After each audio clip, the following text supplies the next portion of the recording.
And we are almost live. All right. I'll tell you this. I'll just talk into the live. I'm going back and forth with this MAGA online, and they hate when you call them you people. Like And I love it. I love saying that you people. And they're like, what do you mean you people? I'm like, You are responsible for why the Venezuelan president was captured because it's what you voted for. Freaky Friday are we doing? We got this. yo, I love it. I love it because they lose their ish. What do you mean, you people? I love it. Oh man. All right. So let's do this thing that we call the news, folks. All right. So here we go. And in 3, 2, and 1. Good morning. You're listening to The Morning Experience. I am Marquise Lupton. That is Dr. Kamika Campbell. That is Felix Arroyo, the journeyman. And that is Shizzy Get Busy. Shiz, what's going on, good brother? How you feeling? Hey man, what is good? Happy Wednesday. Made it to the middle of the week. Hump day, baby. Hump day. You know it's good. You know it's gonna be a good day. It's only up from here. Right. And also, like I said, we got Felix with us as well. Felix, good morning to you, brother. How are you feeling? Good morning. Feeling good. Lancaster's happy this morning. Got a Latino mayor. Got my Guayabero on. You know, Hey. shout out to Jamie Arroyo. You know, good days, good times. Yeah, absolutely. Yeah, it is. Yeah, indeed it is. And we will hit on that. Shout out to Mayor Jamie. That is so dope to say.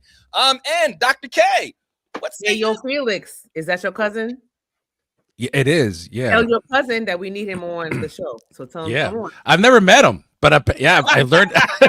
Okay, now I just want to say, if you have not been following Jamie's Instagram, he is the thirst trap mayor of Lancaster. Very, very much shirtless, very much running marathons, very much appealing to people. Okay. Yes. Thirst trap mayor, you know? Thirst trap mayor of Lancaster. Absolutely. Get the vote. He's running. He's running. See, I'm not running. As you can see, I don't run. Folks, we have a jam-packed boom show for you today. How we begin each show. We begin each show with the microwave news, giving you these headlines hot and ready. And our first story comes from entrepreneur.com, and a DoorDash driver got caught red-handed trying to scam a customer with artificial intelligence. The driver accepted an order in Austin, Texas, immediately marked it as delivered, and sent an AI-generated image of food sitting at the customer's front door. The only problem is the order never actually arrived, Shiz. I swear we're wasting our talent. Like it's just like we're so innovative for the wrong things. Like all that effort you went through to take a meal, it was probably like a Big Mac meal or something, a double quarter pounder or something. Bro, listen, it's all right, man. There's no need to do this. And for the people getting DoorDash, go to the store, go get it. Go get it. Felix. It's like a lot of work. No, go ahead. Yeah. I mean, I'm right there with you. It's a lot of work I had to read the article twice. I was like, what are we doing? It's not like you got some McNuggets, I guess. I don't know. Like, what are we doing? Like, you know. Right. I had an old supervisor that would say, is the squeeze worth the juice? And I just feel like the work that it takes to generate this AI, DoorDash meal, it just like go apply for, Meta, something like that. Our second story comes from CBS News. Oh yeah. Wegmans, a popular supermarket chain, is now scanning the faces of customers and storing data so its security system can recognize them. So the company says. And the company says that it's about safety, but some in New York City worry it's an invasion of privacy, Dr. K. I am very disappointed in Wegmans. I want them to know this because how dare you? We come in here, we spend our money, we spend a lot of money. You can't leave out of Wegmans without spending at least $238.49. You can't leave. So now you want to you want to take my picture because I spent good money in your store? You want to track me through the store for what? Because I might put a little because I might eat my chips on the way to the register. I'm tired. I've been here for 3 hours shopping. Like, I think it's very rude. And I don't know. Like, I feel like this is a way to keep poor people out of their stores, which is my main concern. A lot of people, when they put in, I mean, this is giving Home Depot, who we do not like right now, who we are boycotting, surveilling the immigrants. So no, I don't like it. And this really gives it tells me that, all right, well, this is a slippery slope here, because it's going to go from this to now they're going to send this data to, the healthcare companies, and they're going to send it to the insurance companies. And these people are going to know, what you're buying, what you're eating, and everything like that. Our last story comes from abcnews.com, and leaders of the Corporation of Public Broadcasting, a private agency that has steered federal funding to PBS, NPR, and hundreds of public television stations and radio stations across the country, voted on Monday to dissolve the organization that was created in 1967. So, Shiz, its board of directors chose to shut it down instead of keeping it in existence as a shell. It seems like the Trump regime is winning here. They won, but I respect that bow out, as opposed to just like they said, they didn't want to just be a shell and just be sitting there and just just not being able to do anything, just having the name. So they bowed out gracefully. But Trump won this round. Where do we go now? Because he said he was going to do it, and they disbanded. So here we are. Yeah. Felix, your thoughts? Trump's up. Those are my thoughts as well, that you have to respect the way that they handled that, because you don't want to see something like that being changed or manipulated through the current administration. And so instead of seeing something like that take place, just bow out, remove it altogether. It's a shame. And this is the kind of stuff that we knew was coming, but you couldn't tell. And I'm to blame for this as well, because you think by now you would know that there's nothing you should be surprised with when it comes to Trump. I think that can't happen. Talk shouldn't be happening anymore. But this is one of those things where I was like, I wonder how far they're going to take it. This is a pretty big deal. If anybody really pays attention to what this is and how impactful this was, they have been since '67. It's sad, scary. Yeah. I didn't think that this was going to happen, Dr. K. I thought that it was all cap and didn't think that they had the teeth to do it, but apparently they do. I mean, once you defund the CPB, it is just a matter of time, because if somebody doesn't step in and say, okay, if we always talk about the billionaires are going to step in and do the things. No, they're not.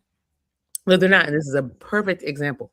If billionaires don't value free speech and public broadcast, so this is what happens. And I think the quote that sums it up from the article is, CPB's final act would be to protect the integrity of the public media system and the democratic values by dissolving, rather than allowing the organization to remain defunded and vulnerable to additional attacks. Meaning, somebody who would come in and offer them money to keep running, but then dictate the way that they would run, which is not in an independent media fashion.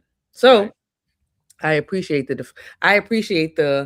Wakanda, like we gonna jump into the sea before they take advantage of me. You understand what I'm saying? I love it. I'm with that. And for all those public radio stations that are listening to our show right now, I'll just tell you this: the Morning Experience is leasing its show. Just putting it out there. Just in case. There you go. Just in case. We do this thing called the news, baby. Folks, we have a jam-packed show for you today. Our main story is talking about something that is related to the CPB being shut down. What is that? Well, you're going to have to stay with us. This is the Morning Experience on a Wednesday. All right. I'm like moving weird here. Am I sounding weird? No, you sound good, dude. All right then. This is the one time where you sound great. Yeah. Well, okay. I'm gonna just keep it as is then. All right. Let's do Second 5, first hour, and in 3, 2, and 1.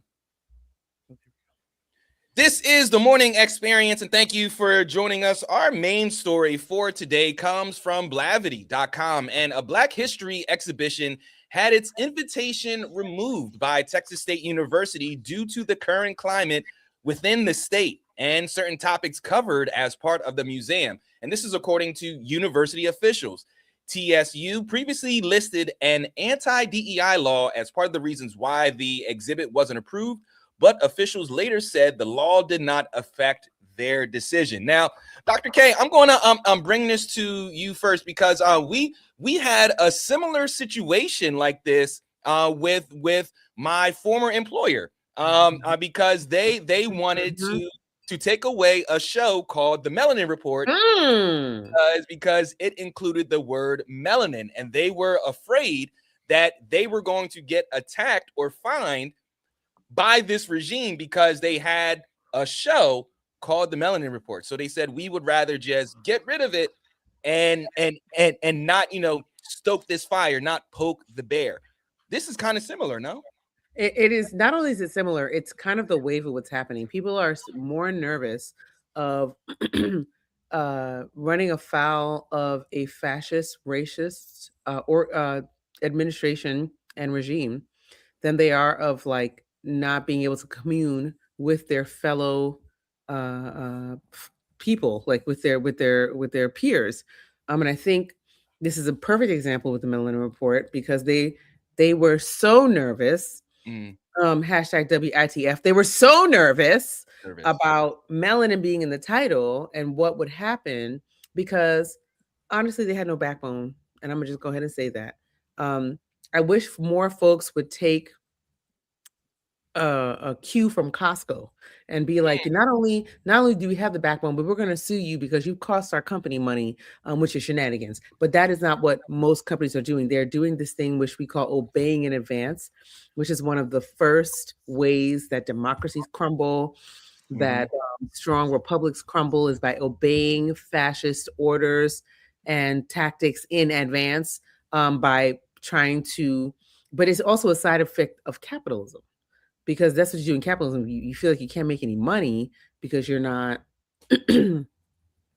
obeying the order of the day. You can fall kind of quickly into that. So yeah, it's not only is it similar, it's literally the wave of what's happening with organizations, particularly nonprofits across the nation. And Shiz, it really seems like these folks are comfortable with this decision. Like there's really no like outcry or pushback just yet. We're just reading the articles. Well, I'm hoping that the pushback does come because it's just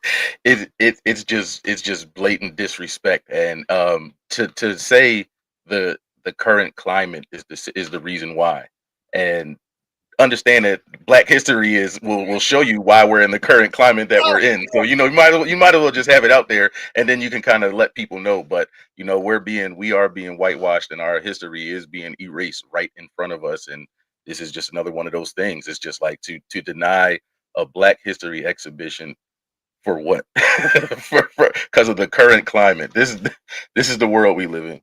A month before Black History Month. Yeah, and that just shows you like the willingness to look tone deaf and eat it, because 5 months from now nobody will remember that. They'll just be continuing as business as usual. And that, this goes back to like how like the DEI being removed and like the domino effect of things now that come into play because of that decision shows you where a lot of people, a lot of companies stood to begin with.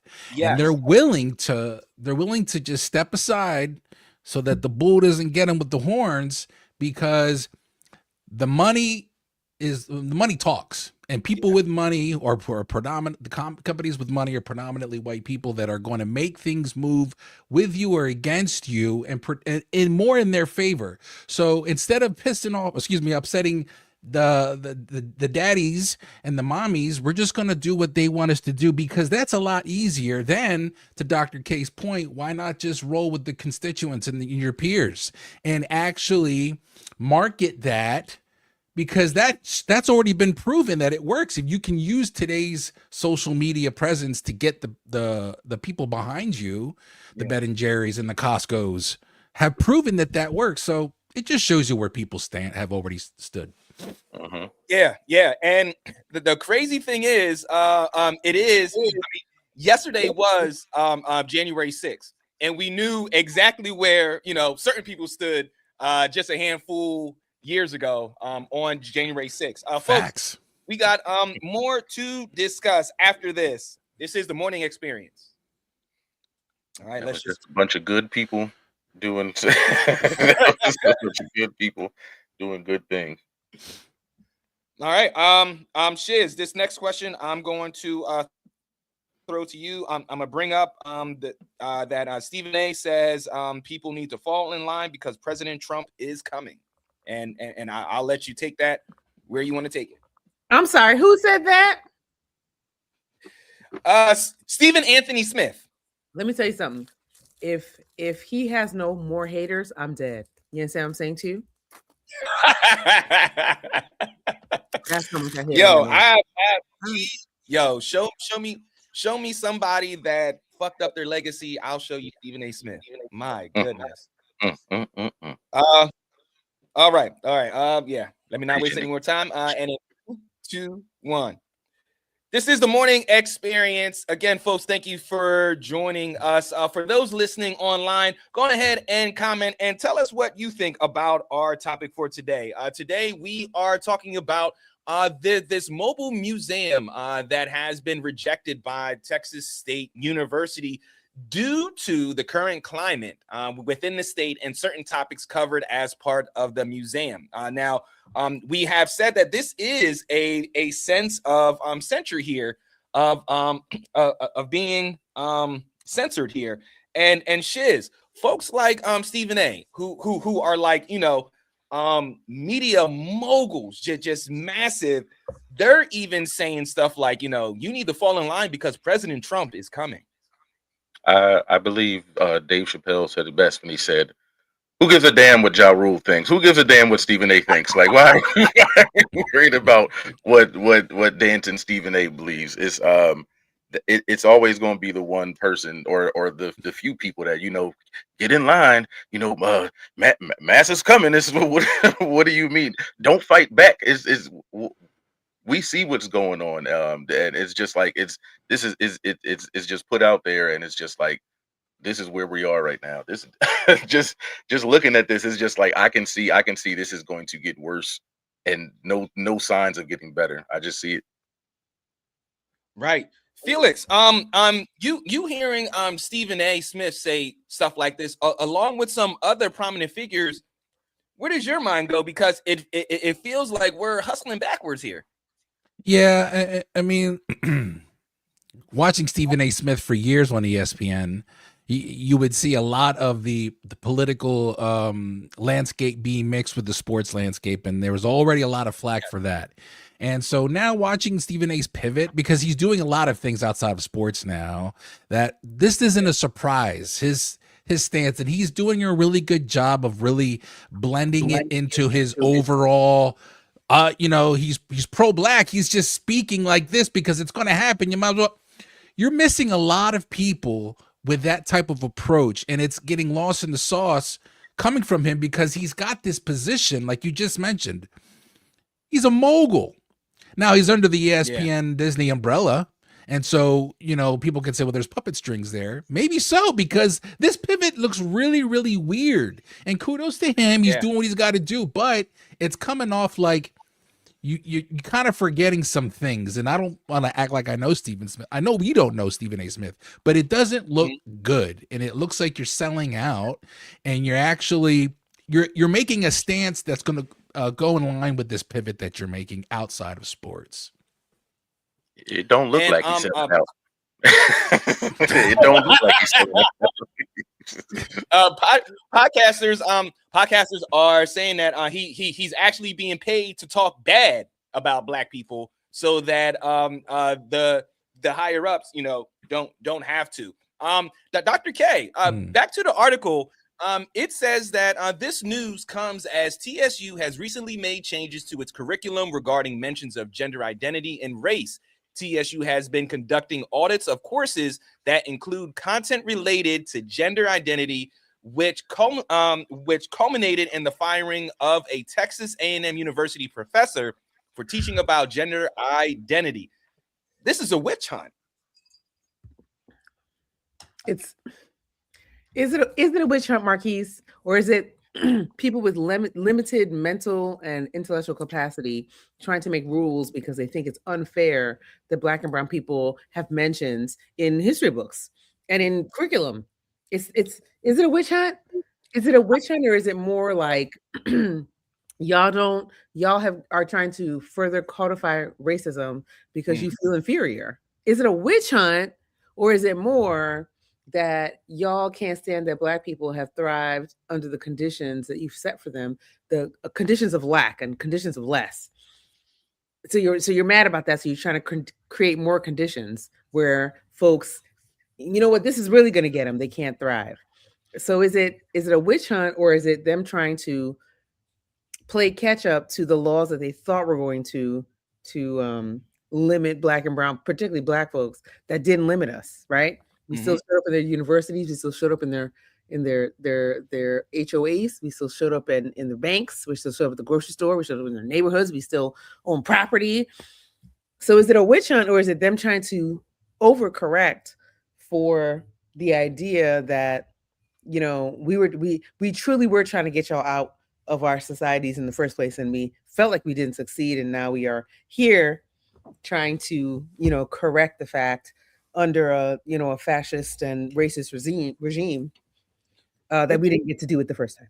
Which is so crazy because they brought us here by the millions. Like they brought, bring them on over, like generations. And it's just like y'all got to a point. Oh, wait.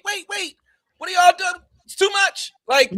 But listen, Marquise, it's not just that. It's also that there was a huge repatriation effort in the United States after slavery, during the abolitionist and the emancipation period in the United States, starting in 1777, where Vermont said, "Ain't no more slavery" by their constitution, and Pennsylvania said, "Well, let's do partial abolition." So did Jersey, so did New York. So yes, they brought us here, but then they were like, wow, not behaving as expected. Let's ship them back to Africa. That didn't work. They literally bought Liberia for this purpose. Yeah. Right? So that didn't work. Dr. K. What's that? You're dropping them knowledge bombs, Dr. K. That's all right. That's all right, because we got more meat on the bone. This is the morning experience. It's the drinks. It's the Oh, what you drinking? You got, what's that, Chardonnay? Oh no, honey. This is homemade margaritas. Oh, that's right. You did say everything was homemade. Okay, I didn't realize it was the liqueur as well. Everything was homemade tonight, except I didn't make the tequila myself, but I made the drinks myself. But yeah, everything is homemade tonight. I got the best tequila. I got the best soup. Okay. Everything. That seems like I'm drinking sparkling water. If anybody cares, it's just it's something to brag about. But that's nice. That's good. Healthy. Soup and tequila. That's an interesting. Soup and I'm glad you said so. Because hey, what are you gonna do? I feel like you're trying to numb the pain but get better at the same time. Are you drinking a 40? Did you see that? Did you beat? Corona, all the way over there, and I said I can't. It's a 22 Corona. I said I can't get all the way. Where are we at? 24 minutes in, Dr. K. You already said something there. Got us scratching our heads. If Scotty was here right now, good Lord. Yo, I thought Shiz pulled out an old E. Yo. I knew it was old. Yeah, I knew it was a 40. I knew it. It's only 32. Got the St. Ides. Is that 32? Is that 32? Just 22. Just 22. Just 22. Okay. He almost took me back to them Houston days. Whoa, whoa, whoa, whoa. Oh, by the way, Marquise, happy Founders Day yesterday. Huh? By the way, Marquise, happy Founders Day yesterday. Oh, thank you very much. Thank you very much. Now that I got exposed, let me go grab this cup now. Listen, I am going to expose it. If people have been talking about me drinking for years on air, I don't care. Right. Oh, you got to be comfortable when you're talking. Oh, hell yeah. That's how I look at it anyway. We in the upside down now. You might as well. Are we not? Are we not? Right. All right. This is sorry. Let's keep going. This is our first three. Felix, I'm going to throw it to you first. With the ACLU and the NAACP calling out censorship. All right. This is our first hour, and in 3, 2, 1. All right, so we are talking about our main story today, and this is coming from Blavity.com. And Felix, the ACLU and the NAACP, they're calling out censorship. And they are saying that this is a part of that climate. It's a form of censorship. It's a form of denying basic constitutional rights of freedom of speech. At the bottom line, this is about academic freedom. And that's all true, which is blowing my mind that we have this happening, and they have to speak up louder for the people in the back to hear something that's blatantly true. If they put this much energy into reforming gun control, which they'll never do, if they put this much energy into things that are actually trying to protect people, it just shows you that what they do and what they don't do is premeditated. It's done on purpose. The lobbying that's being done and all the jargon that's being spit on in Capitol Hill here and there, it doesn't matter because they know what they're doing and they want it. And now that they can do it, they're blatantly showing us. So the fact that we have this censorship, it's flat out censorship. It's unconstitutional. What are we doing here? But we have to have these conversations because predominantly it's black and brown people we're talking about. So let's really, let me go put a megaphone in front of the microphone where it was the other way around. You know, it's fine. We'll it's 6:00 news will capture it and everybody will be up in arms. Right now, it's a different story. It's a shame.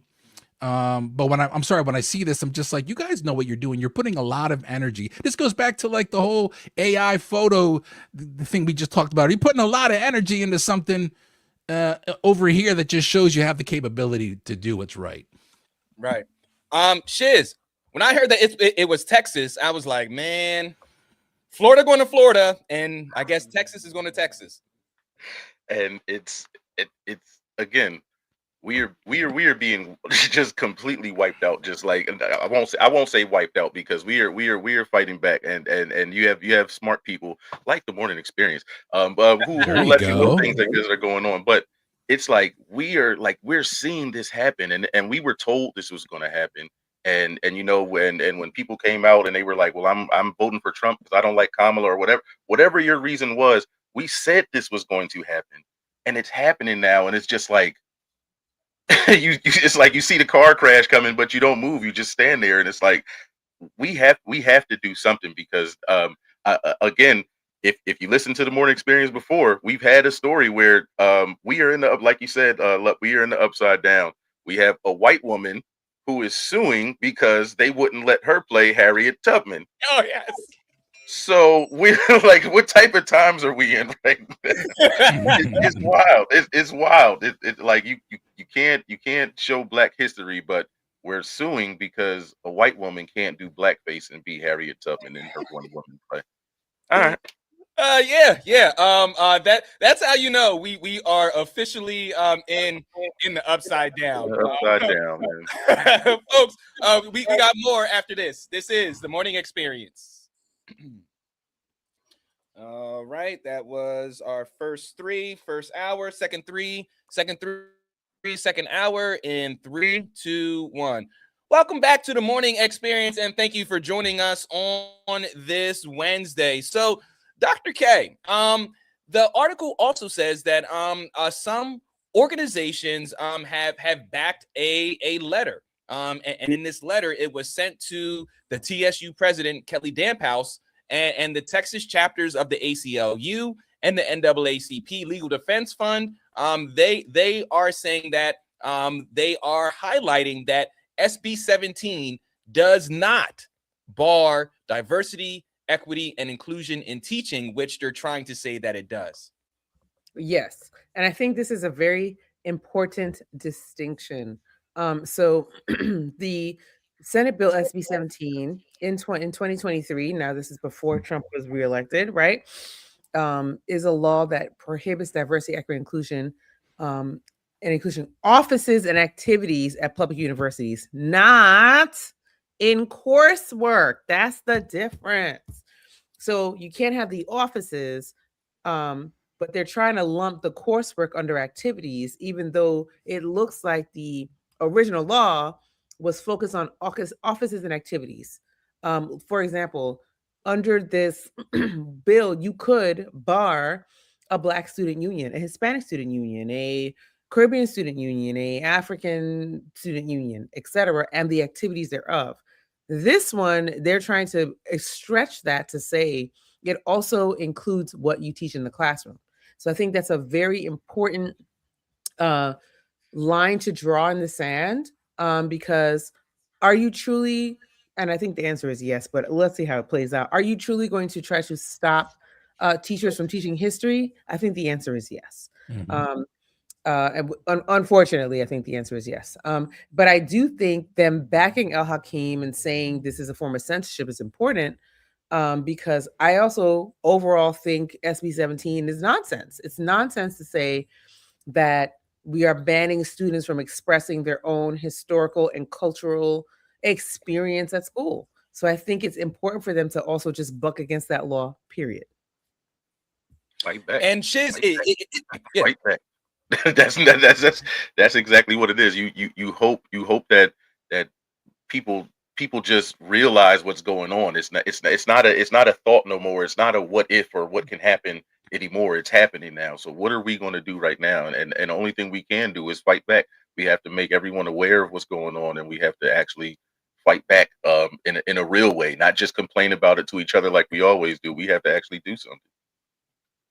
Yeah, take it beyond the post, because that post that you made, it's not really going to make too much of a difference. So, Felix, TSU has said that the university had planned a range of events and activities for Black History Month, which is why they're saying that they don't need this. So that I don't understand that. What?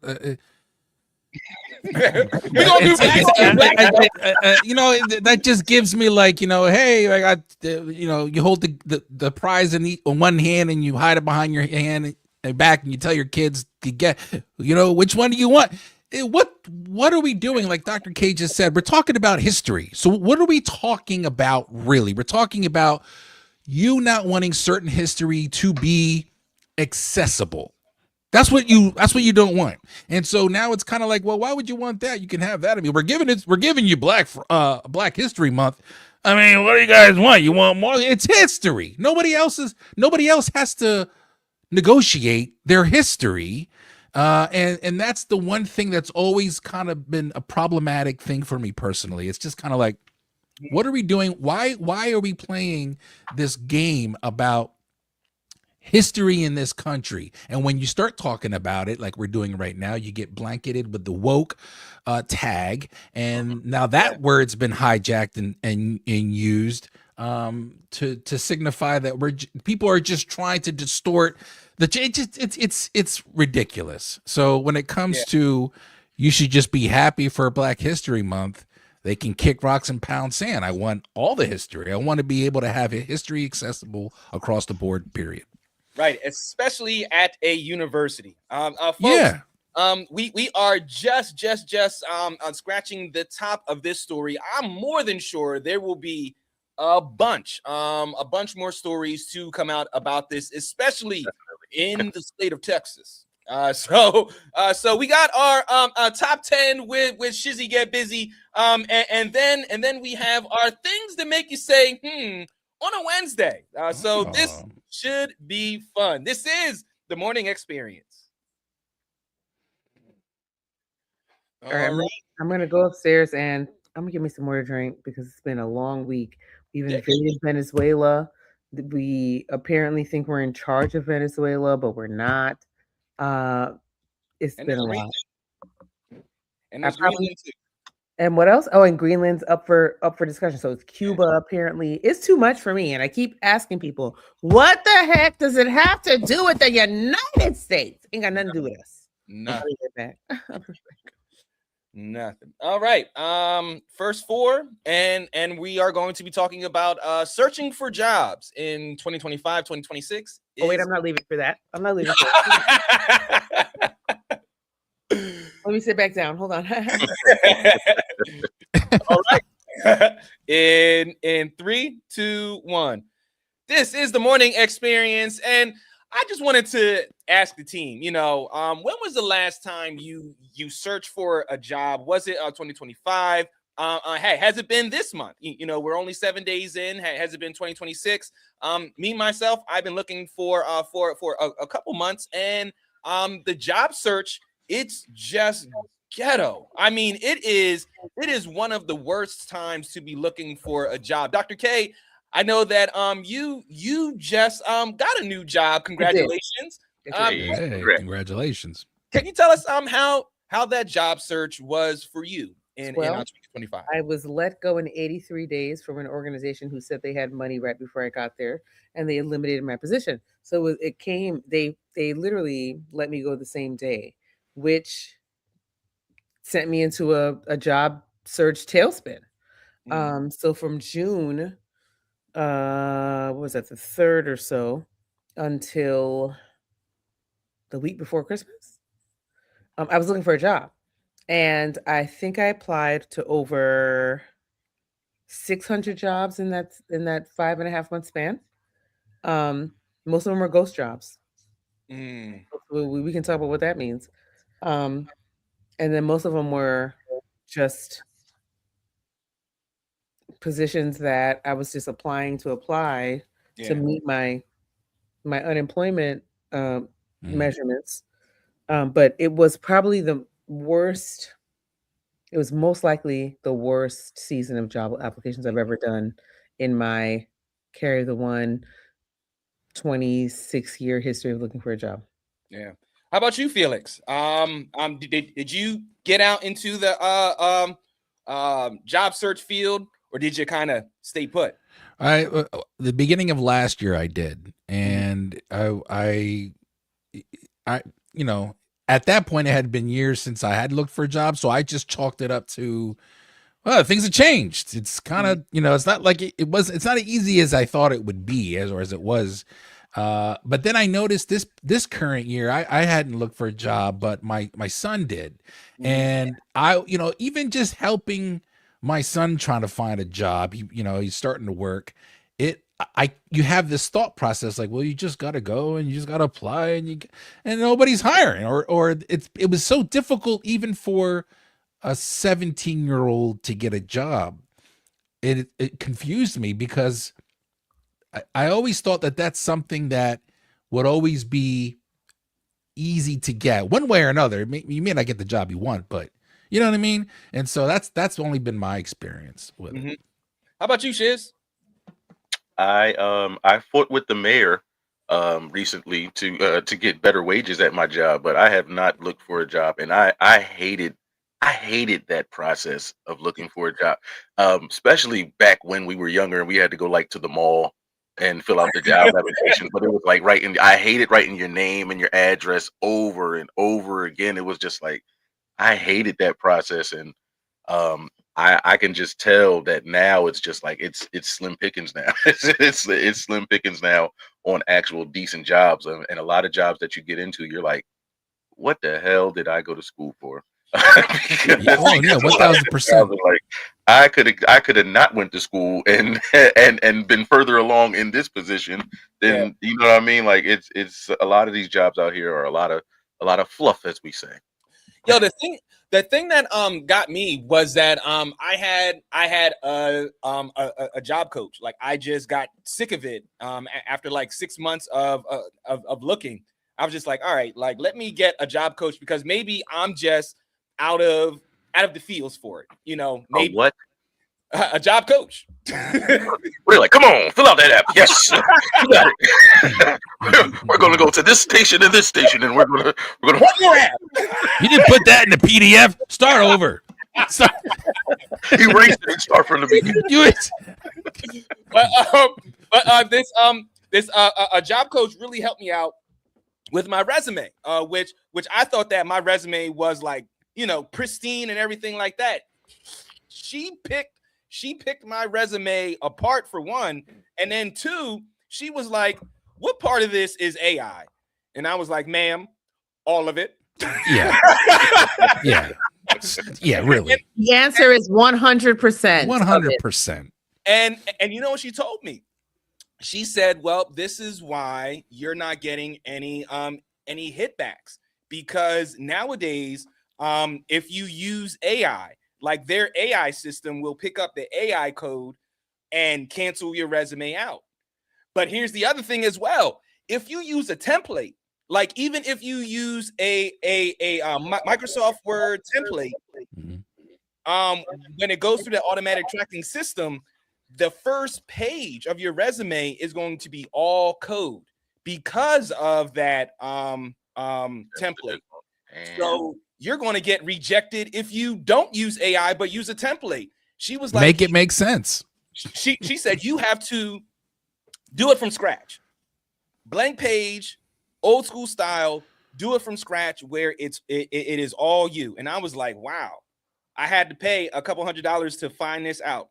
Yeah, and that's what really bothers me. If I can just quickly interject here, is we're talking about utilizing technology, and I know AI is a touchy subject and there's rights and wrongs here and there, but we're talking about getting your arms around using technology in 2025. And when it comes to filling out an application, you're getting spanked for using it to put your resume together. So let's start from scratch. What are we doing? Going back 2025. You mean to tell me right now that the CEO of this, that, and the third doesn't have a template or an AI or an assistant that's putting together their it doesn't make sense to me. And I also feel like a lot of that is just a stigma. It's just kind of like it nobody wants to embrace AI, so it's a stigma where really in 5 years that's going to be a completely different story. You don't have a choice but to embrace it whether you like it or not. Yeah, that's the truth. Yeah. Folks, we will you know, I said this about the last story and I'll say it about this one. We will keep our finger on the pulse of these job reports. But up next we have Shizzy Get Busy's top 10. Shiz, what you got for us? Hey man, we are talking about things that we all naturally do and know. We are all alike. I'm trying to tell y'all, man. I'm trying to tell y'all we are all alike. All right, I'm looking forward to that. Hopefully, one of them involves putting on deodorant because what I smelled today was disrespectful to the nostril. Folks, this is the morning experience. It's like that scene from Anchorman. All right, like, now I'm going to take a short runaway. I'll be right back for probably like number 7. Sounds good. All right. Pull it up real quick.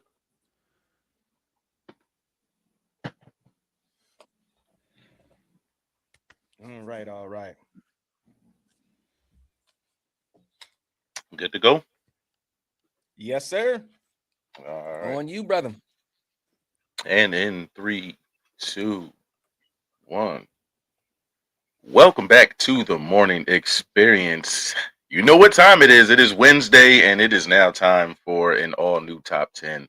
Again, I try to tell y'all every week, we are all the same person. We all live the same lives. So I want you to understand, they say I know what you did last summer, I literally know. Like we all do stuff. We all, when somebody runs, we're all going to run. So this is the things that we all naturally do and all naturally know. Just off the top. You don't have nobody has to tell you. It's just born in you. Number 10. This is one that's Jonas. Everybody knows. God is good. All the time. Yeah, all the time. And all the time. God is good.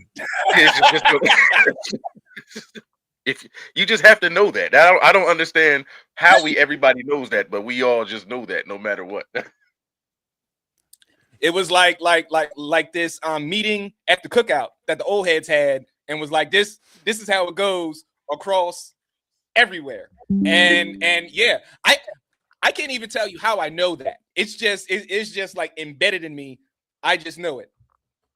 It's just like the grace, like, God is great, God is good. Everybody knows. Why does everybody know that same grace?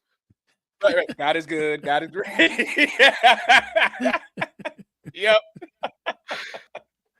Number nine, fellas, we all do this before we leave the house. We are all going to check in this order. We are going to check for phone, wallet, keys. It's going to be the same thing. You were going to forget whatever else that comes after that, but it's definitely going to be phone, wallet, keys check every time, and at least 3 times too. You're going to go back, tap. Yep. Tap. You got to make sure. This is wild, I have a habit of leaving all my stuff at different parts of the house. I don't know why, but I do the check, and I'm like, oh wait, I left my wallet downstairs, my keys are downstairs, but my glasses or my cell phone is where's that? I got a bad habit of doing that, man. That's why we got a bowl at our front door. So then we put stuff right in the bowl. It's a gift and a curse because it's right there, but if somebody broke in, like, they're not gonna go too far. They just gotta stick their hand through the window and grab the keys out, like, I'm gonna unlock the door. They be like, it was no forced entry. This was too easy.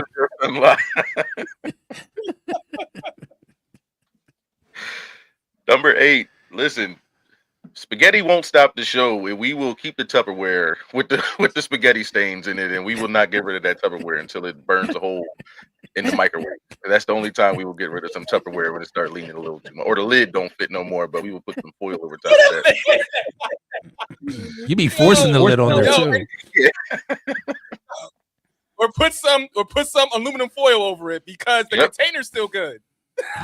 Yep. Not until it starts melting down. Now it still start melting. That's when you got to get rid of it. No, you don't. Right, you use the bowl regardless after that, except I won't use it for cereal. Like, I'm not putting my cereal in this, but I'll reuse it for anything else. I don't care. Yo, see, we'll be like, look, we'll try to use it like for some keys at the door, and then we'll just save pennies in there or something like that. Yep. This is where the baptism cards go. That's what.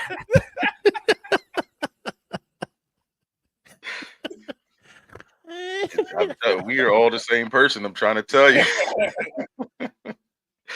Number 7. In the store, you are definitely going to never, ever, ever take the item in front. You're always going to take the item that's right behind that one. It's just natural. Why are you going to do that? Yeah. My wife is shaking her head like, yep, that's her, because she was. It's nothing wrong with that first box. It's just there, but we always feel like it's something wrong with it. There's definitely something wrong with that first box. It's dented. It's messed up. Yeah. Everybody done seen it. Everybody grabbed it. Yeah, shook it. Right. Yes. Loaf of bread. I go to the back. No. Oh man. And I look at the date. I try to get the freshest. Yeah, right. the freshest loaf of bread I can find. Yo, the twisty ties. Yeah. I look at the color of the twisty ties because that tells you which ones are the more fresh ones. I learned that. I don't know where I learned that, but yeah. I just learned that now. Yeah, I just always look for the date. Go apply that, right? I didn't even know. And see, that's the funny thing. I didn't even know that there was a date on it, but that makes sense. I just knew that the different color twisty ties meant like different days that they put it in. No, I didn't know that. I didn't know that. Color, Tuesday has a color, so forth and so on. Yeah. The morning experience. Right. Morning experience. The more you know, the more you know. NPR, if you're listening. Yeah. you use them last little bit of funds over this. Right. But you definitely got to do that with the air fresheners because everybody done sprayed the little first one. So you got to get the one. So you go for the one in the back. Especially people that fart in the supermarket like me. I gotta use it. That's crazy. All the lights all Where is Brittany when I need her? Where is Brittany when I need her? Where is she? That's why you got to use the second one because the first one has been touched. It's all candles too. You all got your nose in there. I don't want everybody's nose hairs in my candle I'm taking home. Right. Number 6, we all do it. No matter who we're talking to, we're always going to demonstrate with our hands what we're trying to talk about. Be like, yo, you got the phone, or you got. You always got to do a demonstration to tell somebody. Like I'm sitting right next to you. I know. I heard what you said. You don't have to demonstrate. You have to turn the radio on. What? I blame my parents. That's how my parents talk to me. Like when they said that I'm gonna whoop you behind, like they said I'm going to yo behind. So now naturally we always said hi. Like huh? Well, so now you know what I'm saying to you. If you can you can hear. Yeah, that's all of us, bro. That's a natural one too. That's oh yeah, Black mom sayings, man. Yeah. Ladies and gentlemen, that was the first half of our top 10. Please make sure you come back after these messages and this music. It is the morning experience. It is the top 10, y'all. All right, boom. All right. I made strawberry lime margaritas because I don't like too much of the strawberry. That's my new drink of choice. Delicious. You mix them now. Strawberry lime. Listen, I am a mixologist. That's what my wife is. She calls herself the mixologist. See, y'all dangerous. You be making. I don't know. You gotta be careful. We're gonna have a party, and we're gonna take over your basement where the studio's at, and we are gonna have a party down there. We're gonna be mixing drinks. That's what we're gonna do. She would like that. Wouldn't she like that? Oh my God! Yeah, are you crazy?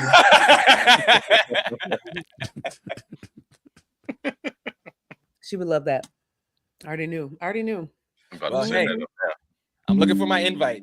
Just gonna tell her my birthday week is open, and I have birthday week slots. We can do Tuesday, Wednesday, Thursday. We could do any of the days. Okay. Mm-hmm. I'll bring all my mixers. Listen. I made a guava. I don't know what it was. It was delicious. But you don't even know what it was. See, I'm scared now. See what I'm saying? I don't even know what it was. Liquors. It was good. That's how I used to be in school. Would be like, just drink it. Like, damn. Drink it. Okay, I don't be like drink. I don't be like drink. I just like taste a little bit. And people are like, whoa. I'm like, that's what I want to see. Shout out to Gene. Gene says, what is the topic? Gene, the topic for tonight. We had a couple of them. Right now we are going through our top 10. We are halfway through our top 10, and then we're about to get back to it. So shiz. Hey, let's get to it. And in 3, 2, 1. Welcome back to the morning experience. It is the top 10. We are right here in the middle of it. We are talking about things that we all naturally do and we all naturally know. It's just, again, I tell y'all every week, we are the same people. We are the same person. We live the same lives. We just kind of had some different flavor to it, but we all live the same lives. So we are at number 5. Number 5. You are going to be perfectly fine right until you get to the door, and right when you try to put your key in, you're going to have to feel like you haven't peed in 3 days. It's going to you're just going to, I don't know why it happens when you get to the door, and then you're going to start fumbling your keys. You got to run to the bathroom once you get to the door. That happened to me today, and I was like a couple feet from the door. I was like, "Body, you gonna do this to me now?" Like, this is what y'all doing today? I'm bundled up. I gotta go through a couple layers. So I have a scientific reason for this. It's neurological. The cold hits you. The door is a certain proximity away. and then you feel the toilet. It's like neurological. Mhm, and then your yep. body's like, well, I gotta go right now. Are you not in place? Because that's rude. Well, I'm not gonna lie, The Dr. whole K. ride, you were good. The whole I had ride, a you were little good. spritz. What? I had a What? little spritz. I had a little spritz.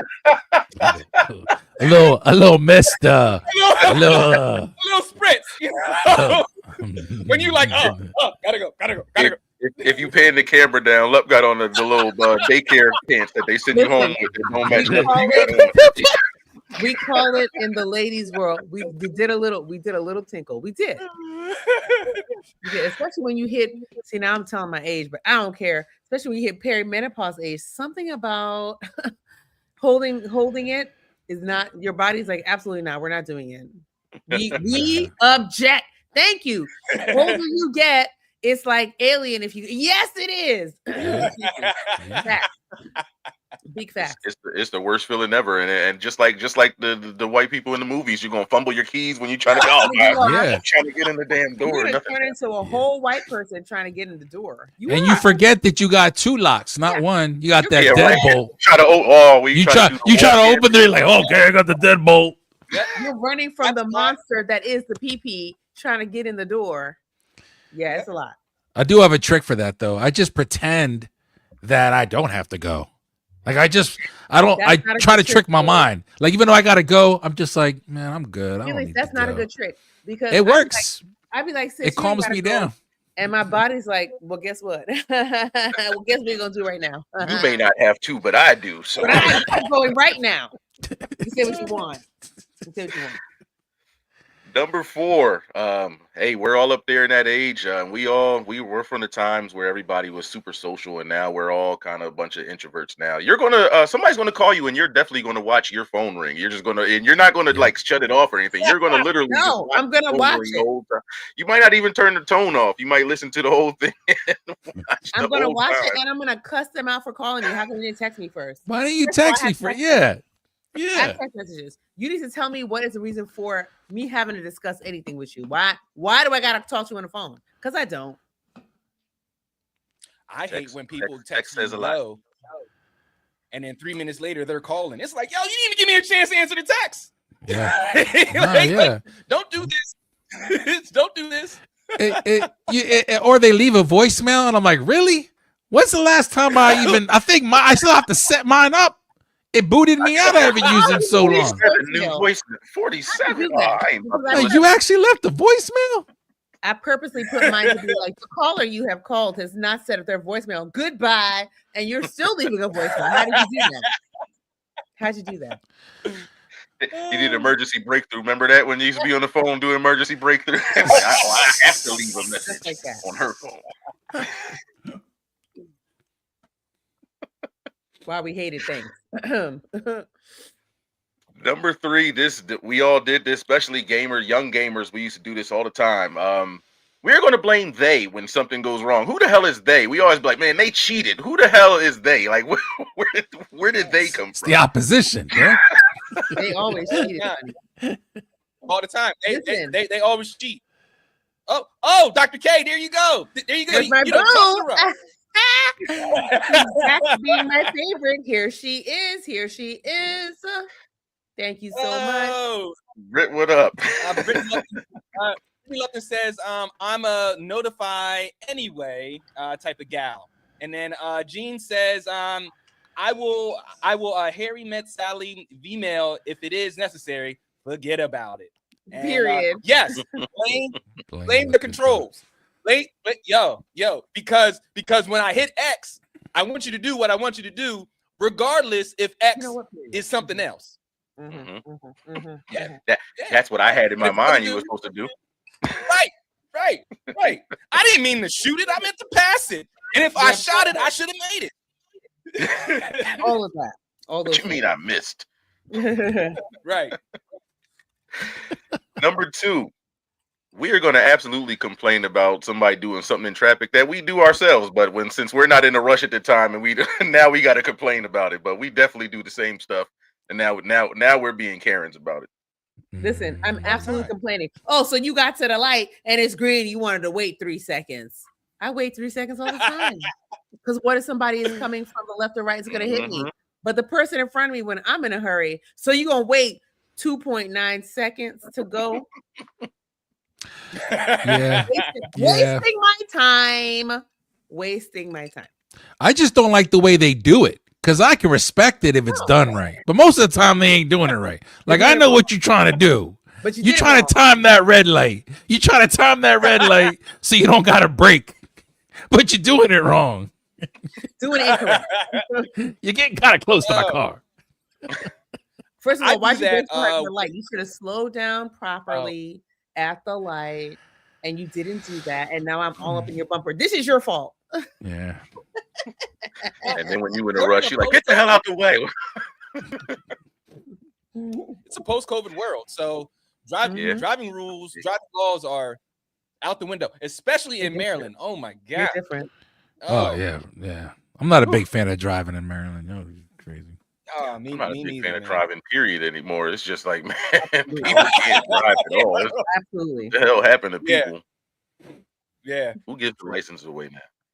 Number one, if you were in a room full of black and brown people, if you say this, everyone will do it. If you just say, I hate chapped lips, someone will lick their lips because it's going to happen, even if they have gloss on their lips. Even if they do a little cherry. You could have just gasoline your lips up and everything. If somebody says, man, I hate chapped lips, you might laugh. And lick your lips at the same time. It's going to happen. It's definitely like, on the low. They're going to cover it up with their hand because they want you to see that they're doing it either. Yeah. You know what? Yep, that's the next cover it up like this. The next social event I'm at, I'm going to do that. That sounds like a great social experiment. Like I'm going to have a good time. Oh yeah, you like, try to laugh it off and still like do it. You're gonna watch people drop like flies. They're gonna turn to the wall. They're gonna dig in their pocket. They're gonna be like, right. It's gonna be a crazy scene. Yeah, it's gonna be a crazy scene. Exactly, Gene. He says on the LL Cool J lip thing. Yo, exactly. Just like that. Straight like that.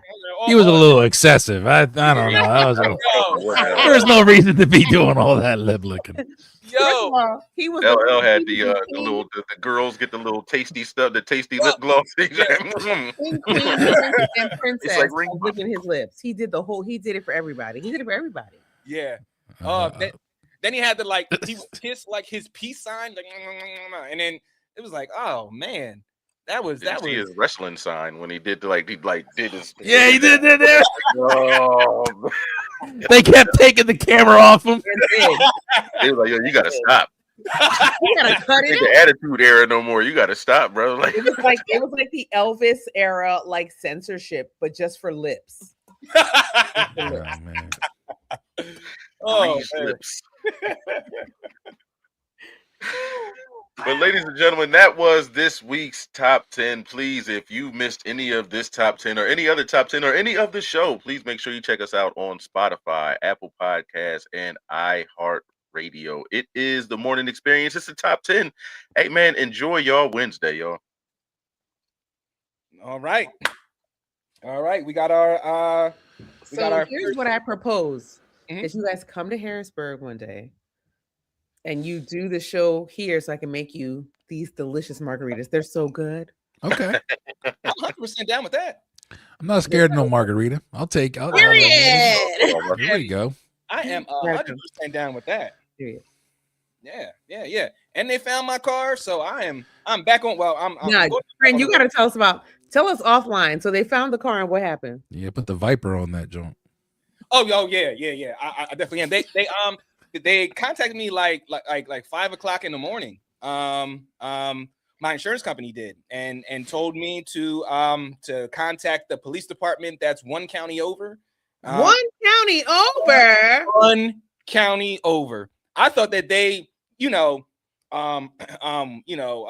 broke the car up and broke it down. If you're just tuning in, Marquise got hijacked for his car. Yeah. And he found it one county over. County over. It was gone for a month, and no damage. you know, there was like blunt guts and weedlets in the car, but that's Blunt guts and weedlets is crazy. But that's it though. Yeah, like there. Are we on? We're not. This is not on air. But what you saying is some niggas got your car? Yes, yes, absolutely, absolutely, absolutely, and enjoyed it for a month. I feel like this is somebody that steals cars because I'm like, he knew or she knew when to give it up. Like, all right, I had it for a month. I'm not going to push my luck. Let me give it up. Take anything? No, and they were so respectful. Like the mail that was in there wasn't even open. I was like, this wait. Because you still got CDs Marquise, in there. they stole your car. Yo, they stole your car. You're talking about, but they were so respectful. They didn't even open my mail.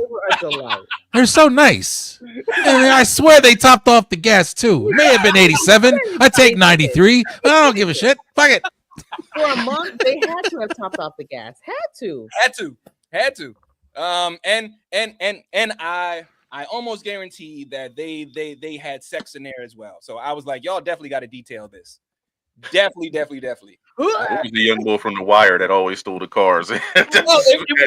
Took proper care of your car. Shiz. Yes. White glove service. It was this month like, insurance is paid off on your car and everything. They're like, I got you. I got you. The car payment. Car. Paid the insurance. They made sure they didn't get a detail on the inside, but the outside at least because they were rolling around. Yo, they had to do that. That's the thing. The car. You got an easy pass on there? Nah. Okay, good. Smart. But the car was clean though. Like they clearly washed the car. Yeah. Oh, it was clean. Like. They planned on keeping. They had squatters' rights on that car. Like my sister said, our car. That's how he was. We gonna take care of our car. Yo, how long you need our car for? Because I got something to do. If you leave it here again, I'm gonna take it for one more month. Yeah. There were a couple of stolen credit cards in there. So this obviously is a career criminal. But somebody else's stolen credit cards, not yours. Yeah. A couple people. Sharon Smith, Jose Acevedo. Okay, Acevedo. Yeah. Acevedo. Okay. All right. This is our. All right, let's go. That would be crazy if they just happened to listen to this show. It's just like they just. Like, baby, they say we respectful. You were right. You were right. I told watch you, the car. They say watch the car. You're right, babe. You was right, babe. I didn't think he would notice. Tire detail I put on there. I wonder if he saw that tire. You said wash the car, and we took it to the new little shiny car wash spot. We did. He's like, you're welcome. I took care of it. I took care of it for you for the month. Oh man! All right. For things that make you say, coming up in 3, 2, 1. Folks, thank you for joining us for the morning experience. So, Scotty is not here with us today, but we're going to keep that Scotty energy and bring you things that make you say, So, Shiz, starting off with you, who has the best clapbacks? Is it A, Wendy Williams, B, Cardi B, C, Boosie, or D, 50 Cent? 50 is a troll. He don't just clap back. He just like he just brings everything out. You know what? That you need to put E on there because the queen when Twitter was at its height. Rihanna was the queen of clap. Like she get right with you, right in like live. It wasn't no waiting around for it. She was right with you. I'm gonna go with E, but if I have to pick somebody off the list, then I'll take who was B? Cardi B. Cardi B. I'll take Cardi B. All right. Felix, how about you? Who has the best clapbacks? A, Wendy Williams, B, Cardi B, C, Boosie, or D, 50 Cent? Yeah, I actually am right in line with what Shiz was saying because it's too easy to say 50. I mean, it's just too easy right now. And for me personally, like I was just like Cardi B and Boosie. I just feel like the energy, regardless if it made sense or if it didn't make sense, it was the energy and the bravado in their clapback. Especially Cardi B. It was that she came with that fire. So I'm here for the energy in Cardi B's clapback. Absolutely. Oh, all right, Dr. K. How about yourself? Who has the best clapbacks? Wendy Williams. It's obviously 50. I don't even need to. After I watched the Diddy documentary, I was like, it was 50 because he found the people that Diddy didn't pay for the documentary and then paid them to make Diddy look the worst. Is that not the most petty thing you've heard in a long time? I admire the level of petty and clap back to that.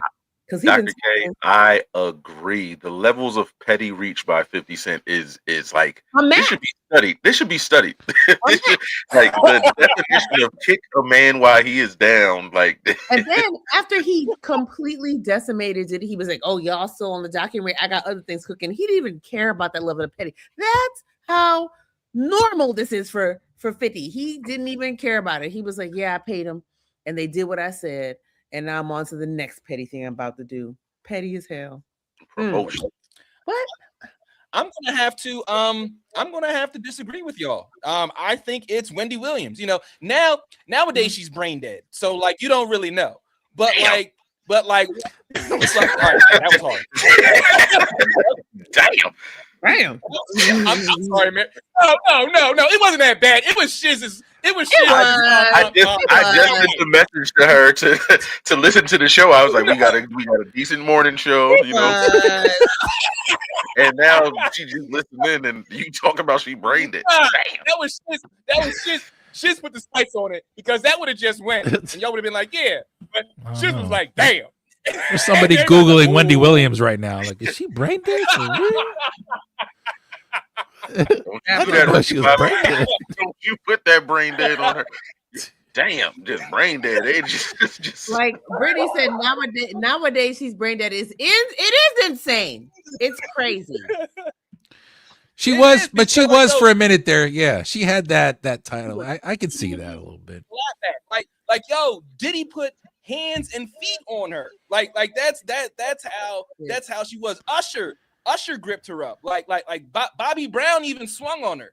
Like she was the queen of clapbacks. Notice how I said all men, unfortunately. Because the only you going down a rabbit hole, you about to have somebody put a case out that because they put hands on her, now she's brain dead. Yeah. Like now, like damn, they correlated. What you saying is Usher put hands on Wendy Williams and made her brain dead? Is that what? That's a whole other documentary. That's a whole other Netflix documentary. Where's 50? Oh man. Folks, we got more things to make you say, coming up after this. This is the morning experience. Damn, brain dead. Yo, see? Brain dead it's wild. It's wild work.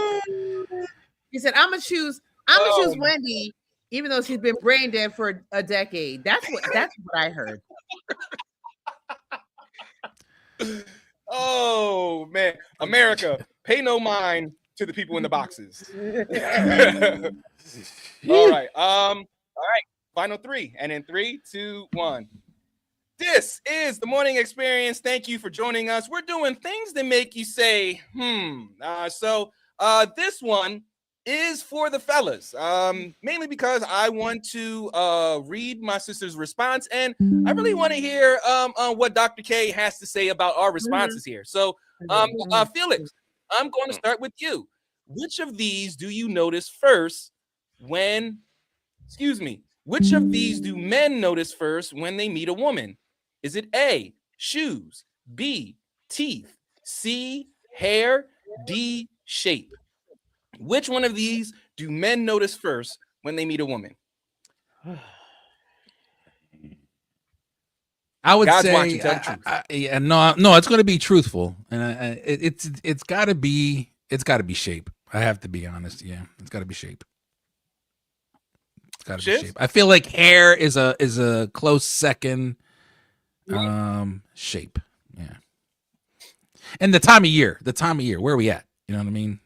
like, where are we at the winter? Are we at the summer? I think shape is the nice way of saying something that rhymes with bass and I was kitties. gonna say. I just said shape.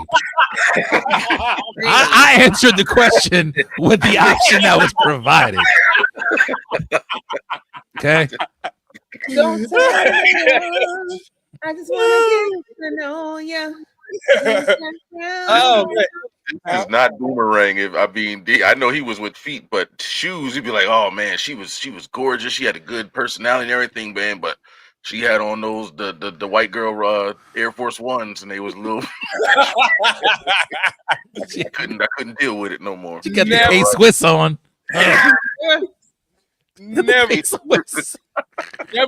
Never in the realm of brodom have I heard, did you see her shoes, though? She would have been a dime, but now she's like a 7 with them shoes. I don't know. I went to this party with this dude in DC who he calls himself the architect. I still hate on him to this day. Went to New Year's party and he wouldn't let the women in without heels. Oh, wow. I don't know, guys. They had to take the heels off to walk in? No, they had to have heels to walk in. Oh. Maybe he's a calf man and he just wanted to see all the calves. And I complained heavily. I made posts about him because I don't That's care. a bit much, yeah. He was like, you cannot come into the establishment without heels. And we were like, heels? It's New Year's. We want to dance. And we have cute shoes. We were cute. But he didn't care about that. He was like, you have heels on. I was like, we paid like $80. I need to come in here with my $80. Mm-hmm. Right. You don't know those heels are gonna get taken off after the pictures get taken. Y'all could be right there, barefooted or with some slides on, dancing around the floor or whatever like that. Those heels are definitely coming off. He didn't know that. He didn't know that. Very weird. All right. Wrapping it up for myself. I would say B teeth. I would say that. But as you know, Dr. K, when I'm in the group chat, and when they send the videos, you click on the big booty videos. Big booty videos. We talk about these. And like, today there was a big booty video, and like I saw the big booty, and then she smiled, and I was like, oh, her teeth. But you know what I noticed first? What? The booty. The booty. Okay, I'm just gonna quote Bobby Valentine really fast. Slow down. I just want to get to know you, but don't turn around because that pretty round thing looks good to me. Slow down. Never seen anything so lovely. Now turn around and bless me with your beauty, cutie. Okay, I mean it's all in the song. That's literally how men do the things. Hey, last thing. If she was turned around and then she like turned around and you saw her teeth, every guy said the same thing. Every guy had the same thought, and I'm not going to say it on air, but every guy had the same thought, and it had her turning back around. Yep. But every guy had the same thought. She was like, "Oh wait, just butterface though." Well, butterface, yeah. She looked good from far, but far from good. You know what I mean? No, they called this girl in my high school Bag and Shag. I was like, oh, they called her what? Bag and Shag. You like Bag and Shag. Yeah, that sounds like a guy thing. Yeah. Shippensburg, we had From a Distance. We had as a girl from a distance. Oh man, folks, that was things that make you say, Thank you for joining us on this Wednesday. All right. Final 30, and then and then we have the Sunday show, and that's that. All right, and in 3, 2, 1. Want to thank you for joining us on the morning experience. Like every Wednesday, man, we really have a good old time, Shiz. Just laughing, dropping facts, and giving the folks this funny, man. Hey man, it's Wednesday. Either if your week was bad, this is where it picks up. If it was good all week, this is where it's about to get better. So happy Wednesday, man. Enjoy the rest of the week, yo. Felix, got any plans for later on today, rest of the week? How you feeling? Oh, this week it's all about catching up. Last 2 weeks with the holidays and Three Kings and all that. We've been enjoying the time off, and now it's a matter of just accepting the fact that we're back in the grind. Wednesday is halfway through the week, so I'm right there with everybody else. Enjoy it. Yeah, Dr. K, back to the grind. Yeah, I thought I started off the new year with resolutions that were going to get me beyond the days of the week, but it hasn't happened yet. I still have to count the days of the week to figure out where I'm at. And that's where I'm at. Folks, thank you for joining us. We will see you on Thursday.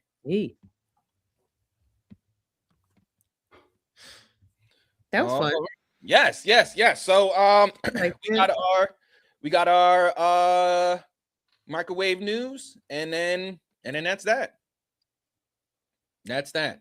5 minutes each, and then we are done, folks. 5 minutes each. Okay, great. And in a 3, 2, 1. Good morning and happy Sunday to you. This is the Morning Experience. I am Marquise Lupton. That is Dr. Kamika Campbell. That is Felix C. Arroyo, the journeyman. And that is Shizzy. Get busy. Shiz, what's going on, good brother? How you feeling? Hey, HBG, happy Sunday, man. What is going on? Wake up. Again, I tell you every Sunday, if you're up and listening, start cleaning up something. Just clean up something. Wipe the nightstand off or something. Oh, Felix, Shiz is talking about wiping it down. Yeah, there's dust on that nightstand. Good morning, Harrisburg. I agree. Get up. Yeah, man. Usually Sunday mornings is a good time to get your coffee. You go to church, get your worship on, enjoy the rest of your day. You know how we do on Sundays. Yeah, and Dr. K, it's cold, but we about to heat things up with this microwave news. The air quality has been terrible, so I'm trying to use a good tea congestion to help my chest. I'm still getting over the flu, and I hate it here for that. Yeah, folks, our microwave news begins with a story from PennLive.com. And a massive data center proposed for Cumberland County took a significant, albeit not final step forward on Monday. And Middlesex Township supervisors voted 2-0 to approve subdivision plans for an 18-building campus proposed for 700 acres of one-time farmland off Country Club Road, about 5 miles northeast of Carlisle. Supervisors Don Guesswhite and Phil Nieder cast their deciding votes. Board member William Goodard was not present, and I'm gonna talk about William because I feel as though that he took the punk way out and did. But Shiz, let's begin with you. This massive data center is coming to Cumberland County, and we already did stories on what these data centers do. So right, what's going through their minds when there's already bad research out there? What do you think? Well, it's if you think about the world we live in now, when you want to incite somebody to get angry or an emotion somebody, you use trigger words. So you use certain words to get to people. And with this, I feel like every time they announce it, it's on old farmland, so it's a lot of acres of unused farmland that nobody uses anymore. But the resources that they're going to be using, and it's going to be make a major impact. And I don't think people see that. I think, it's just like you hear certain things and you just like you brush it off. But this is going to be bad. And like you said, was it William Goddard? William Goddard, he's a sucker. He's a sucker for dipping out like that. He's a sucker for dipping out like that. Right, Felix. You had this vote of 2-0, and like I said, there's already so much information and research out there about how detrimental these data centers can be to the local environment. Yeah, I'm catching up on this right now, to be quite honest. I'm not too savvy with this information, but it is, when it comes to data or any type of program in that field, I'm going to lean towards what you guys have already spoken about. But my concern also, if I am reading this correctly, is with there only being a 2-0 vote. Right. You mentioned the gentleman that was not present. Are they allowed to do that? Like, is that something that can be accepted, especially if there's only 3 of you? Yes, there is. That's a problem with it. Mm-hmm. It is absolutely allowed. That's interesting to me. Mm-hmm. Majority rule. Yeah. Dr. K, where do you land on this? Yeah. So People who are approving data centers in their communities are setting us up for failure in the future. It doesn't just affect Cumberland County. It doesn't just affect Mechanicsburg or Wormleysburg or Camp Hill or Lemoyne.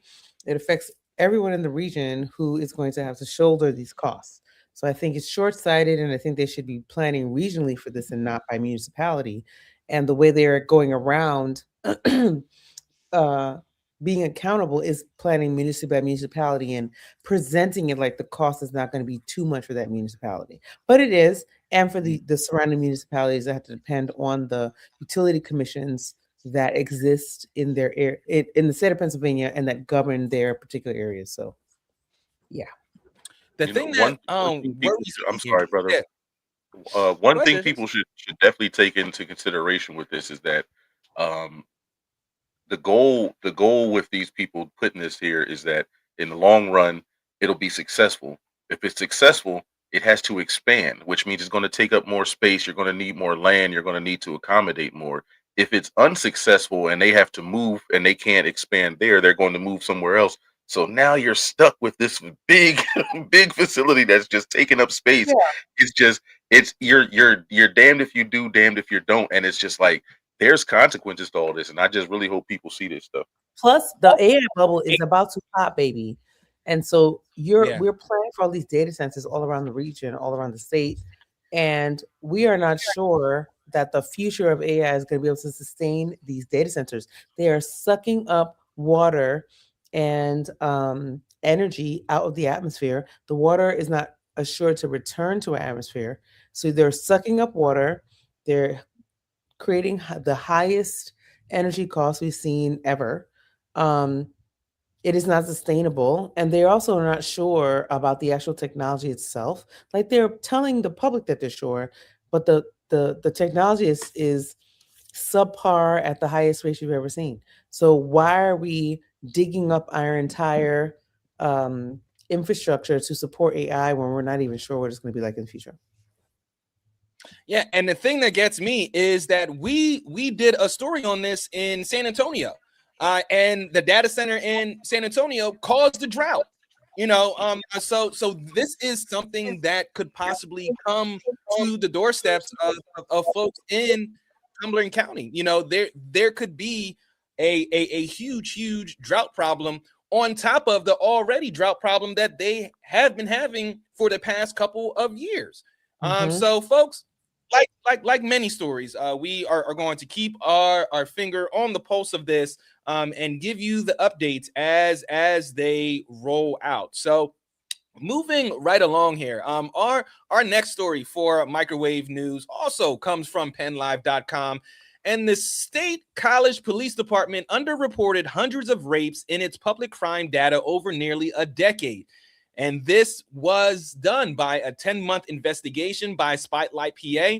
And the mistake, which led to highly inaccurate public crime statistics, was not disclosed to the public before the story was in publication, and it was published December 18th. So state college police, who serve over 57,000 residents in 3 municipalities, reported a total of 67 rapes in crime submissions to the Pennsylvania State Police from 2013 to 2021. I want to repeat that. Reported 67 rapes in the span of 8 years. But the department conceded to Spotlight PA that it had been using an outdated definition of the crime, and that there had actually been 321 rapes during that period, a 254 case difference, Dr. K. I don't know what to say to this, because I feel like this is the recurring story over rape investigations across the Commonwealth, across the Northeast, across the Eastern Seaboard, across the nation. So I'm listening to the story like, what's so different from what we already know about how underreported rapes are? Nothing. It's a reinforcement of what we know about how underreported rapes are, and how under investigated, not just underreported, but under investigated. So you can report a rape, and they're going to be like, well, for whatever reason, we're not going to investigate it. And I want to make sure I have the caveat here of saying, I personally know people who have been falsely accused of rape. In my brother's lives who played football, and in my life who was involved in different things. But this number of people who are falsely accused of rape against people who've been credibly accused of rape, but there is no investigation, it pales in comparison. But we have made the falsely accused of rape category by and far away the largest category, when that's not true. So I don't know. I feel like I don't know. Felix, there's a 254 case difference here. Like, that is significant. Well, it's extremely significant, and considering the fact that they owned up to the fact that they're using an outdated definition of the crime, I've never seen anything worded like that before, where they're going to say, listen, we've been kind of operating with a definition of this crime that is outdated. Yeah. So what have you been doing? And this number of 321 rapes that now is being brought into the light, what were these victims what were they saying during this time? You can't tell me that they weren't raising red flags and saying, hey, something's not right. How do you not have an updated definition in 2025, or rather 26 now? How do you not have an updated definition of that crime? And how do you say that? Like, yeah, this is what happened, guys. We kind of dropped the ball here. Like, it's just kind of, it's showing a lot of, it's horrible. Yeah. And Shiz, this kind of surprised me, because this is the land of Sandusky.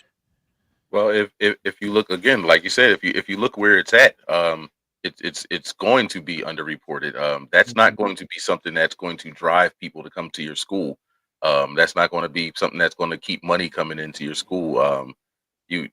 What was it? A difference of 254 cases? It's just you went from double digits and now we're in triple digits, and it's just like that is something that is swept under the rug. And it's not that they just didn't want to update the definition of what they go by. It's called a loophole, and they were using that loophole, that they were making sure that they use that loophole to their advantage, where it's like, well, we don't have to report that as such, so the crime that crime doesn't seem like it's something that always happens here, when it actually does. And it seems intentional. I mean, to say that there were only a total of 67 rapes, in almost a 10-year period, and then to uncover that there's actually over 300, like this really seems like it's intentional. And I don't just want to blame the State College Police. I'm going to look at State College and Penn State as well, the University of Penn State. I'm going to look at them as well, because I can't help but think that this is a coordinated effort, to keep the rape numbers down, so that we keep enrollment up, Felix. And on top of that, this can't be the only area in the country that it's happening. And so when you think about the numbers and staying low beneath the radar, like what Shiz was saying, and everything that could be happening with people working together to create a false narrative, what other universities, what other colleges in this country, areas in this country could be dealing with the same thing?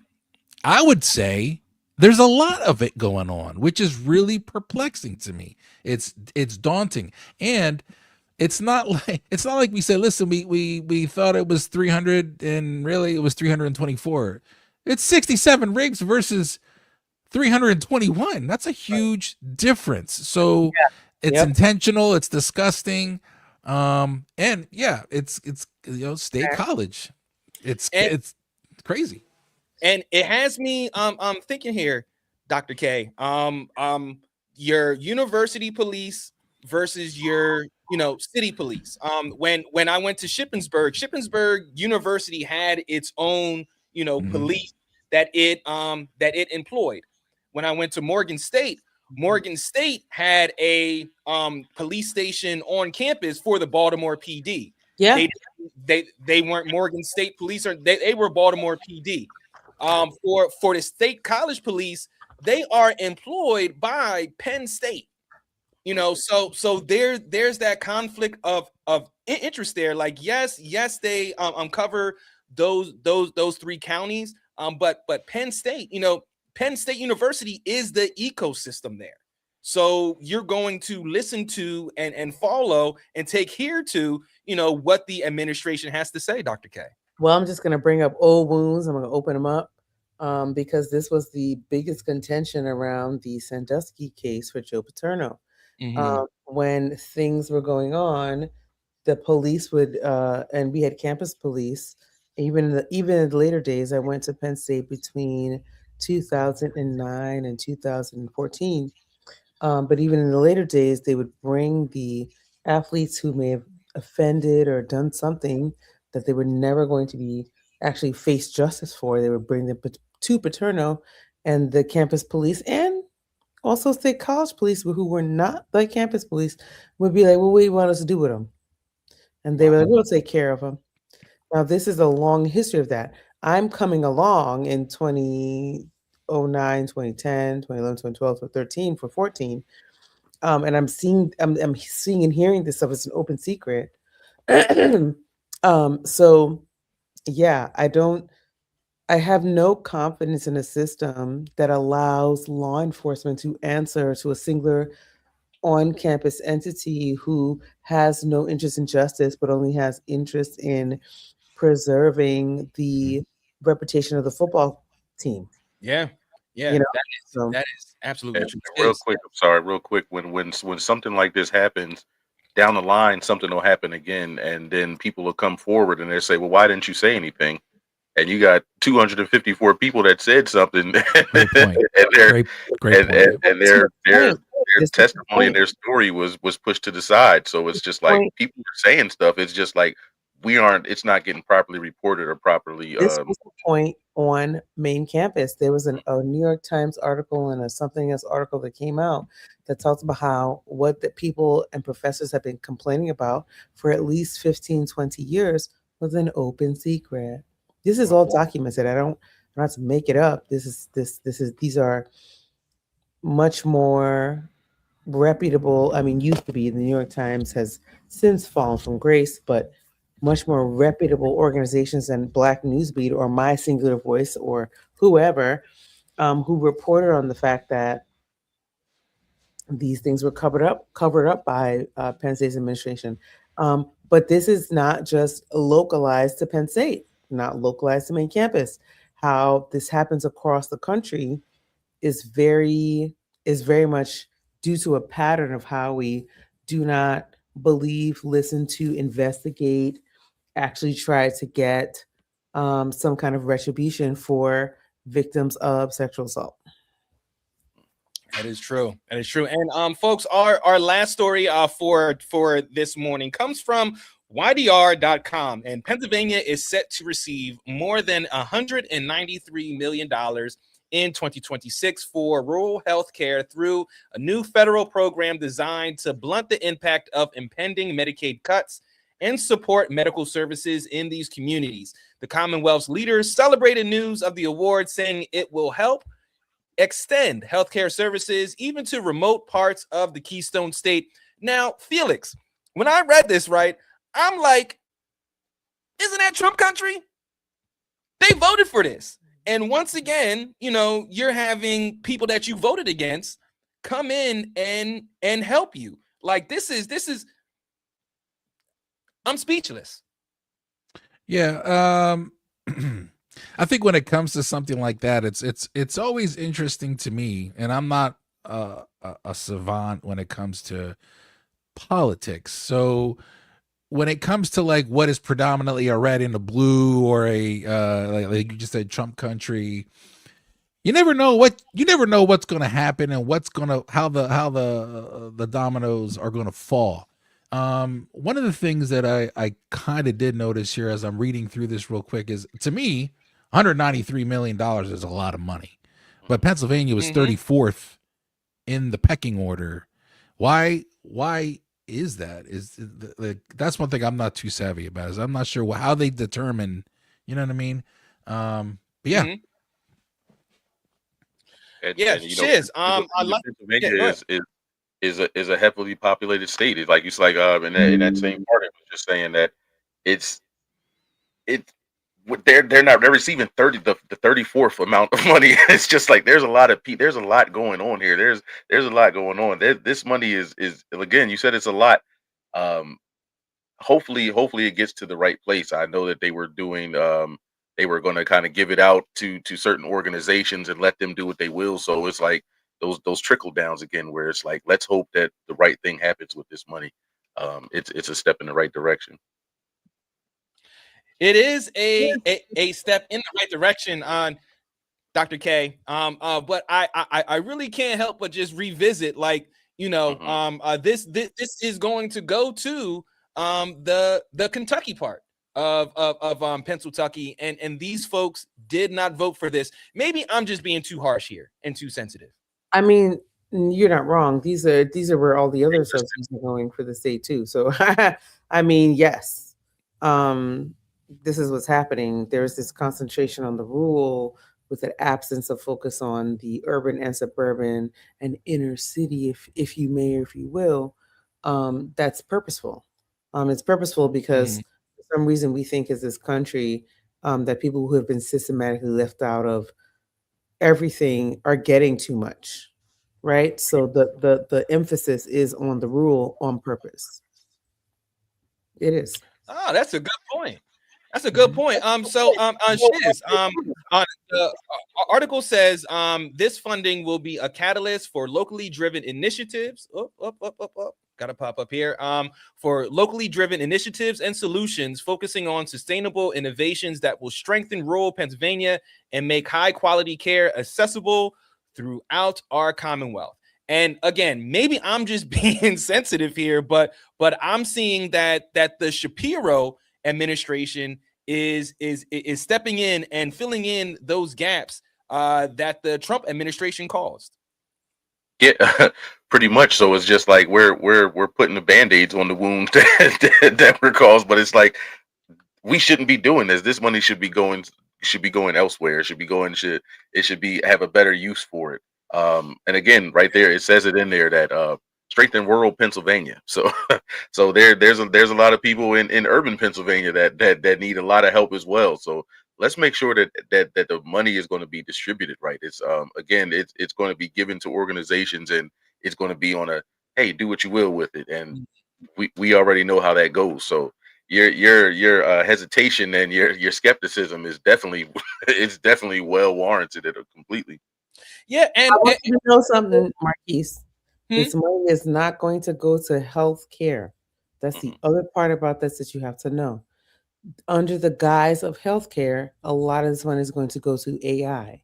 And that is the problem that I have with this funding. That's the problem that I have with it. We're going to push it towards AI in healthcare and AI in rural living in order to justify the other plans that people have for this area. So we have to make sure that we are very clear, because we had rural people. I don't know if people know we have rural healthcare funding, we have rural healthcare centers. We have all these things that will fund rural healthcare, and that was cut back.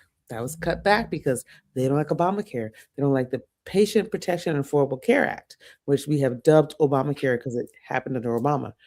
So a lot of the things that we know that would help rural folks, suburban folks, the suburban rural mix, the urban rural mix. There's an urban rural mix that presides in South Central Pennsylvania. People don't really understand. Like, you can go from urban to rural in about 10 minutes in our region. All of that was kind of sidestepped to say we're bulking up the rural, but it's under the guise of, in my opinion, upping AI and supporting AI. And I think that's wrong, actually. You said a bar there because you mentioned Obamacare, and Felix, I can't help but think and like I am like entrenched and convinced with this, but if Obamacare was called Americare, I feel like there would not be as much pushback and as much excitement, which is weird, but excitement to get rid of this thing and roll it back. Oh yeah, sure, 1000%. And that just goes to show you, like, what the hatred and where it's really rooted is just the the name itself is what really maybe grinded the gears, if you want to call it that, of and so if it was called AmeriCare, if it was called America First Care, if it was anything, it wouldn't have been receiving the type of attention that it's received. And to Dr. K's point now, like, had that been the case and it was never really scrutinized to the degree that it was, with the money that the state received now, how would that be playing out? Because things wouldn't have been played out the way they were. And it's kind of like the things that you do now cause a domino effect for the future. And watching the administration make these decisions, and to see this, like the holes that are being filled in because of what they did, to Shiz's point, we could have been using this money for other things. Who knows? Right. And like for it to be, Dr. K's point was so perfect, and to put it home, it's just like, this stuff is going toward these rural areas. Where are they building these data centers at? So now we're funding. This is what we're funding right now. Just to make sure that is, because Marquise just got it, and that was literally 15 minutes ago. I literally said it 15 minutes ago. Like, I'm just. you hit the nail on the head. You were right on with that, and that makes so much sense. It's just like, now if you sit back and look at it again, it's one of those things where it's just like, everything is a setup. Stuff doesn't just happen by happenstance. It's a setup, and it's always going to do something, and you're always going to catch the front end of it if you're low income, or if you're in one of these areas. It says that this money will be available for you, but it's not for you. It's just for your area, and the people that have money in your area will see the benefits first. Yep. Folks, I'll tell you this. This is the smartest thing that you will hear on a Sunday morning. Stay with us. We got Grown Man News coming up next. This is the Morning Experience on The Real 99.3 Harrisburg. All right. Final 30, and then we are done, folks. And then 3, 2, 1. Thank you for joining us on the Morning Experience and experiencing this morning experience this Sunday morning. Shiz, this is always a good one, man. You tried to make that sound good, but it didn't sound good at all.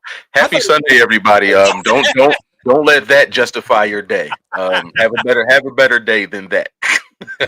Folks, he's just upset that the Eagles are in the playoffs. Gotta win. That's all that matters. Moral victories.